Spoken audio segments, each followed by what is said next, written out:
But isn't it humiliating? Isn't it humiliating in the manner in which he has been attacked over these last couple of weeks? I mean, JASWANT Singh, Brajesh Mishra saying he's an organization man, he's not a statesman like Vajpayee, Arun Shuri training his guns on him, saying, you know, bomb the headquarters. So this is a very serious humiliation of him. Wouldn't it have been far better if he had simply opted out? The fact is, over the past week or so, Mr. Advani has faced a lot of attack from old colleagues, and he has certainly come out of it looking a little poorer and besieged. He has to realize, and I think that realization is dawning after last week's meetings with the RSS, that Mr. Advani is a man with such a stature in the party that if he doesn't hold a post, if he's not leader of the opposition or if he's not president, his stature grows. His stature actually grows. That's he can play anchor and transition manager to the party. He would have been a better anchor if he hadn't been Advani in a should line be function. looking for a de facto position in the party rather than a de jure position, because it was a de facto position that ensured such a long innings for him and for Mr. Vajpayee. Even when there were other party presidents, they were the people who were calling the shots. This may not happen this time. The new president may be his own master or may be guided by the RSS more. But to just discard LK Advani at this juncture, when the BJP does not have a face to be identified with its ideology. But having him there did not stop the rot. No, if the idea was to keep him, to be the only reconciling figure, let me correct. It didn't stop the party from splitting apart. Let me just put it the other way around. It was Advani as leader of opposition that in this particular session of parliament, both in Rajya Sabha as well as Lok Sabha, Sushma Swaraj and also Arun Jaitley, and the performance of the BJP and the new set of BJP MPs was so good that even we invited that is true to a degree, but the BJP's performance. So it is not as if Advani is sitting there like a dictator and dictating terms.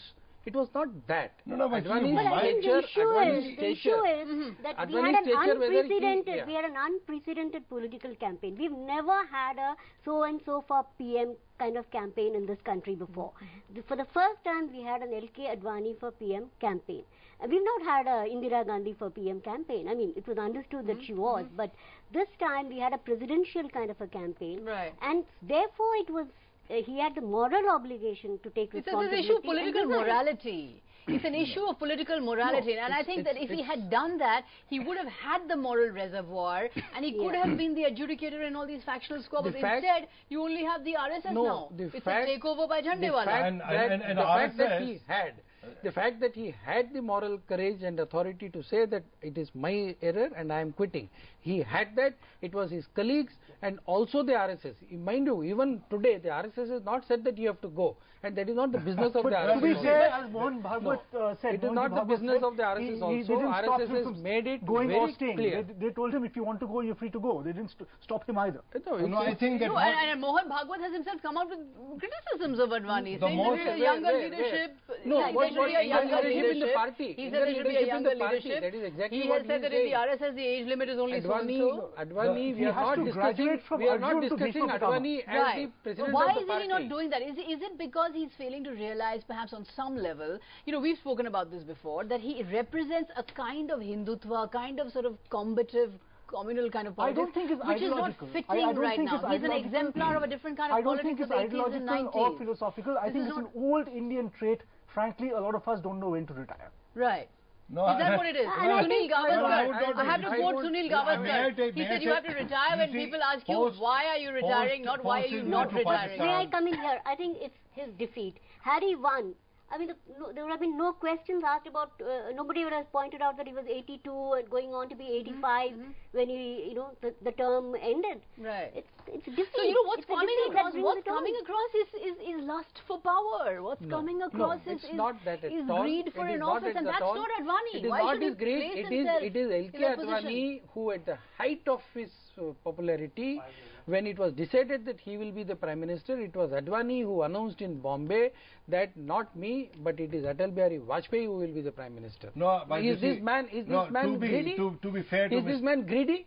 But it's coming across like that. It's coming across as greed. It is not the greed. It is the colleagues in his own party, the people who know him, his stature. It is he who can build a party again. He can keep the people together, whether he is a leader of opposition or not. Can he? He has point blank said. Advani built a great political party for the 1990s. And he has a tremendous legacy. We have to build a party. The BJP has to build a party for the 2020s. That is where the RSS logic that the party can be built better by a younger leadership. May I have a word on the RSS? And they are doing it. May I have a word on the RSS and its intervention? RSS is not a organization which has got popular mandate. Regardless of he having lost election, having been rejected by the people as Prime Minister, he still is an elected member of Parliament. And all those who sit in the Lok Sabha are elected members of Parliament. For the RSS, I don't know Mr. Mohan Bhagwat, for instance. I do not know whether to put a G after his name or not. No, I will do it once I develop that respect. When I develop that respect. But you never know. I mean, Mohan Bhagwat could be the new leader of for all you, but I think the RSS take a short break. intervention has weakened the BJP as a party which can lead a coalition. Tomorrow its potential allies. Who's to blame for that? Who's to blame for that? I Who think, is to blame I think both the for the RSS? To some degree, Mr. Advani stepped aside, he could have played the anchor. Let's take a short break at this point, and also remember that LK Advani is a formidable politician. 40 years in public life. He's been Home Minister, INB Minister, Deputy Prime Minister. He's someone who really has had a long and distinguished career. But is it now time for LK Advani, for this veteran war horse, to ride into the sunset? Let's take a short break.